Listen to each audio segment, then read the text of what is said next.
bu doon sagoom njabootam du ablu ko parce que moom ku ko bëgg laalal njabootam. njaboot itam ku leen bëgg laal tuddal Ousmane. donc dañoo xam stratégie boobu vraiment Marie da nga ko résumé.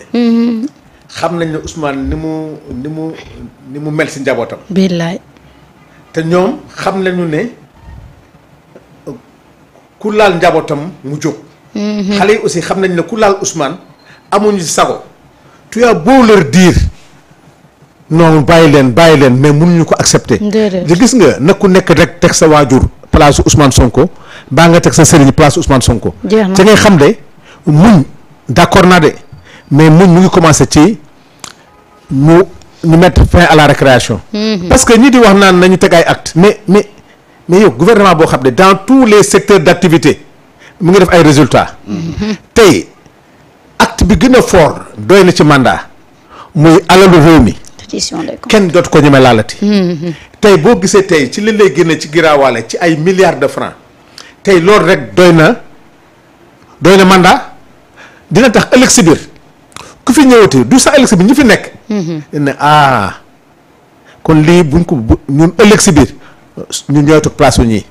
maanaam loolu jigéen la bonne gouvernance lii retardé Sénégal retardé Afrique mooy amuñu problème ressource. déedéet. ni financière ni économique ni humaine suñu problème mooy alalu réew mi ne gars yi doon pasare tey nag nga am pouvoir boo xam ne tey au delà que mu ngi liggéey li mu fi fekk yëpp déggoo problème mu salaire. déedéet déggoo problème mu subvention. réew maa ngi jaar fi mu war a jaar ñu ngi def depuis plus de 8 mois 9 mois Sénégal a ngi liggéey te amul benn xaalisu FMI ou banque mondiale bu dugg ci réew mi. te nag tey li ñu sonal yëpp tey. boo demee ba démb tey rek ñu naan la y a plus de 228 entreprises yoo xam ne leb nañu ndeke ne état bi moo doon garantie état bi na ko fay xoolal ma jublang façon jublang yooyu xoolal ci loolu yow nga naan il faut poser des actes non franchement parler léegi nag pourquoi mu yeex mu neex a communiquer mooy li bàcc wax. yow liggéey yaa ngi fi tey Mabouba ministre de l'agriculture li muy def. ministre du commerce di ko def ministre des mines di ko def bu ku nekk tey. jëloon plateau yi armée xale yi jox leen ay fiches comme God ni muy def. jox leen ay fiches ne leen semaine bii c'est sur l'agriculture semaine bii c'est sur l'assainissement mais tey joxe leen ay outils de communication qui peut ñële ils seront obligés d'être à la défensive mais tey bu ngeen toogee naan comme c'est l'État ñun am na débat pour mais un débat il est politique toujours même il est économique il est politique donc lii mooy li nga xam ne wax dëgg yàlla je pense que ne ni nga ko waxee la. le PM Ousmane day amul lu ko gën a metti parce que tey njabootam ñu koy laal te li ñuy laal njabootam moom la ñu bëgg a ut moo tax. donc ñoom ñoo war a jóg nag nekk nag paravent wu Ousmane Sonko. li daal mooy li nga xam ne. te man gis nga man damay jàpp ne à chaque fois que les jeunes en général le PASTEF en général et les jeunes en particulier dañu ci situation la ñuy relever des défis. boo xoolee le parcours du parti ci situation yi gën a compliqué ci la ñu mobiliser woo am benn adaptation bu bees ñëw régler des questions yoo xam ne moo fi nekkoon. moi je pense que ce qui est arrivé aujourd'hui aux jeunes nañu dem ba ci kanam tu vas voir une mutation boo xam ne dans un sens positif. question yi yëpp danañ ko régler. à partir de ce problème là. à partir de ce problème là man gëm naa ne on va régler les problèmes parce que nag jeunes yi du ñu bàyyi du ñu tàyyi. ils vont se battre ba teg réew mi ci li nga xam ne moom moo taxoon ñuy xeex. dañuy mer. dañuy def coup de gueule c'est très normal mais xoolal yàqul dara ci seen détermination. déedéet. yàqul dara ci seen détermination te dinañu xoolal ils vont harmoniser seen position ba ñëwaat ci benn gis nga ñi toog di jubilé doyen. ñiy jubilé ci tëju ñii. ñu ngi jubilé seen musiba. fii laa ko waxee tey nag nañ dem ba ci kanam. parce que ñii ñoo gagné ñoo yor pouvoir bi. lii fii lay jaaree dakk insolence bi am ci penc mi. ci situation bii lay jaaree dakk du ma neex a comprendre heure bii nii. xëy na nit ñi duñ ma mën a comprendre mais dama ne li ñu def tey jeune Pastef yi fii la situation les insulteurs ak saagakat yeeg ñi nekk ci di wax lu leen neex ci situation bi la seen taxawaay di jaaree dakk ci penc bi. waaye dëgg de. et les jours à venir vont nous édifier di nga ne waxoon naa la ko tey métti na nag neexul a comprendre li may wax mais je demande une fois encore à ces braves jeunes là c'est très dur mais vous avez affronté des choses beaucoup plus dures que ça. te da ngeen ci génn la tête haute. lii c'est juste benn obstacle la mais du leen retenir parce que dafa am fu ngeen jëm am ci gëm-gëm am ci pas-pas taxaw ci taxawaay bi war yàlla yéen la àndal. yàlla ñoom la àndal yoon nag bu waree gis nga yoonu dëgg du neex. du neex. day wedde. da ngay dem ba foog ne. da ngay dem ba foog ne la situation joue contre moi. mais nañu dem man na pour être franc. lii laa gëm que tout ça ça va régler quelque chose. mooy dëgg de. ça va régler quelque chose. dëgg yàlla mënatuñu nangu nag ay nit yu tekkiwul dara toog ci penc bi nag di saaga. te yow defuloo dara Sénégal. te xale yi fi léegi da motiver sax. oh. nee naa la nañu fexe ba ñu arrêté lii. mooy dëgg de. buñ ko arrêté wul day gën a motiver xale yi te nee naa xale yi moom ak loolu leen mun a wax bu ñu bëggee jàmmam ci réew mi nañu bàyyi Ousmane Sonko. kese te dem toppatoo di seen opposition ku ci mun a dem defaru ji ñu ngi leen di woo yéen jël alal réew mi ñoo leen justifié ko.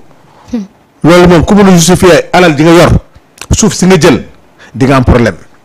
loolu nag mooy seen problème ci nga ñiy wax yëpp dañ leen yónnee waaw dañ leen yónnee ay xaw ma nu ko kii di wax ay xaw ma Balla Pouye dana tudd xaw ma lan la Balla Pouye Balla Pouye de yooyu.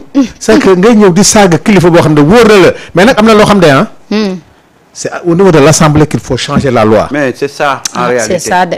sa yenn yi. réewande la am na loi yi fi nekkoon. mais tey premier ministre boobu ak bi du benn bu nekk da nga xam contexte am aujourd'hui tu as un premier ministre que tu dois protéger. mënoo ko def de par la loi. d'accord bu ñu xeex bu ñu saaga mais na ko loi réglé. da ngay dégg ñu ne la mun nga saaga Diomaye mais munoo saaga. non munoo saaga Diomaye. mais mun nga saaga Ousmane parce que la loi. prévaut ab loi la. je demande à l'Assemblée nationale nag de changer la loi protection bu ñu jox Diomaye nañ jox protection Ousmane Sonko et les gens du gouvernement léegi saaga bi jeex. léegi mu jeex parce que bu ñu ko deful. comme que réewu droit lañ nekk. te nañu ñu kuñ ci jàpp rek boo demee avocat yi dañuy wax ne oui le premier ministre tel léegi xam nga loolu la on n'a qu'à faire une proposition de loi dès l'ouverture de la session protéger le premier ministre protéger le gouvernement. loolu moom je pense que loolu mooy solution bi bu ko rogee nag kuñ ci jàpp yow le paquetage. mu jeex parce que boo gisee ñoom ñu attaqué Diomaye président. ñoom Moustapha Diakhaté ak ñëpp di attaque Père Ousmane Sonko ñoom wax nañ ko nee nañu woy boo ko demee tamit le juge va dire que c'est pas prévu dans les textes d'accord comme c'est pas prévu dans le texte il faut mettre ça dans le texte donc c'est l'Assemblée qui est interpellée. Je demande maintenant au président Ayib Daffé que na def proposition de loi def ko protéger le premier ministre wax bi jeex. kese ku fi wax ñu jël la yóbbu la fële brochette la. parce que li yëpp wax la léegi jeex tàkk comme ça xale yi aussi ñoom. dina am lu protéger seen kii parce que nag ñaari ci nekk. loi bi protéger ko wala ñoom ñu protéger ko. en réalité. waaw c'est-à-dire que tey fii ñu toll nii. waaw y a beaucoup de choses yoo xam ne tey ñu ngi ko doon wax ci suuf xale yi génne nañ ko teg ko ci place publique bi. beaucoup de choses. Le comportement des DG. Le comportement des ministres. Réaction bi assemblée waroon am. xale yëpp teg nañ ko tey ci table bi. donc les problèmes sont là et ñoom ñëpp xam nañ ko. maintenant on va voir est-ce qu'il y a une volonté réelle de régler ces problèmes là loolu moo tax situation bi tey intéressante. xam nga xale yi wax nañ li leen métti woon. waaw donte boobu ba tey dañ doon vouloir protéger le projet dañ doon am lu leen naqari ñu koy noppee.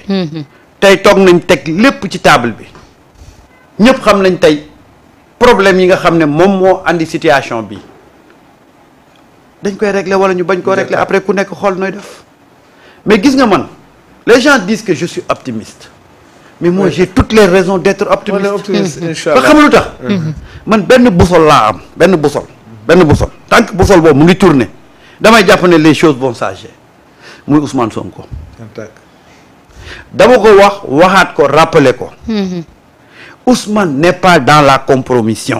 jamais de la vie. Ousmane n'est pas dans la jouissance. xalaat ko sax. Ousmane dafa am lu mu diglanteeg ñi ko yaakaar wóolu ko ànd ak moom. bés bu ko wóoree ne position bi mu nekk munu ko régler il va rendre le tablier. mooy ñëpp gëm. parce que Ousmane pouvoir fu mu ko fekk fa la koy baax fu mu ko fekk fa la koy baax xam nga léeg-léeg nga nekk ci koñ ngay xeex. ku ñëw jàpp. nga të. ku ñëw jàpp nga bañ. ba nit jóge fa ne la hey mais saa yi looy def nii. nga teg lépp ci suuf. loolu mooy Ousmane. dafa am noo xam ne relation bu mu see am ak njabootam. li ci njabootam di négocier yëpp di ngëpp nëppal yenn problème yi benn jëmm moo tax te jëmm jooju mu ngi ci terrain bi mu ngi béy waaram Ousmane xam na ne yii yëpp te gis nga boo xoolee di relever ses discours bi muy Ousmane avait dit tout ça. Ousmane avait préparé ses militants. ci li ñuy mën a daj li ñuy mën a jànkonteel. mais xoolal c'est dans ces problèmes-là qu'on va résoudre ces problèmes-là. waaw. ça je suis convaincu. c'est-à-dire que il faut mu am des situations yoo xam ne day dal ci Pastef sax ba tu as l'impression que c'est Pastef qui est maintenant l'opposition. mais au sortir de ces situations-là mais les choses dañuy changer par force. mais xam nga muy changer. gis nga lii. dès l'ouverture le 14 je pense xam nga mu yomb régler. Ousmane Sonko c'est une institution. yaakaar nga ci réew mi ñu def benn projet de loi pour protéger l'institution Ousmane Sonko premier ministre ay nit jóg di ci opposé wu bu ko regee yow keroog jour bi ñuy voté assemblée yow mi toog di opposé wu foofu la xeex bi di commencé ça veut dire que donc yow da nga bëgg a saaga suñu kilifa. ma def loi di protéger une institution comme le premier ministre. tey Ousmane Sonko la suba mun na nekk. keneen Marita mun na nekk keneen. tey ñu ne réew mi ñëpp di wax ne nañu arrêté saaga yi ba ay xale saaga la ñu def tey nag nga ne ki nga xam ne mooy suñu premier ministre amul sax suñu premier ministre institution boobu nañ ko protéger boobu yenn wax yi. tey bu nit waxatee dara buñ ko yóbbee justice kenn du la wax ne la loi ne l'a pas autorisé tey kan mooy toog di opposé wu à cela bu keneen goon nag kon yaa may xale yi ñu fayu. moo tax ma ne la. il faut que yomb na régler c'est une institution ñëpp ñooy wax ne. saaga rafetul saaga nañ ko arrêté. un projet de loi sera déposé sur la table du président de l'Assemblée pour protéger le premier ministre Ousmane Sonko. le gouvernement les institutions nga xam ne kenn dootu ñemeeti toog ci plateau wala toog ci public di saaga boo ko defee. bu ko defee xale yi du xale yi ñooy fayu mais c'est la justice qui va s'en saisir defe naa c'est ça la solution. comme ça wax bi jeex. d'accord doyen Samba ñu wax ci leneen mu jëm ci ouverture dossier bi nga xam ne moo soxal.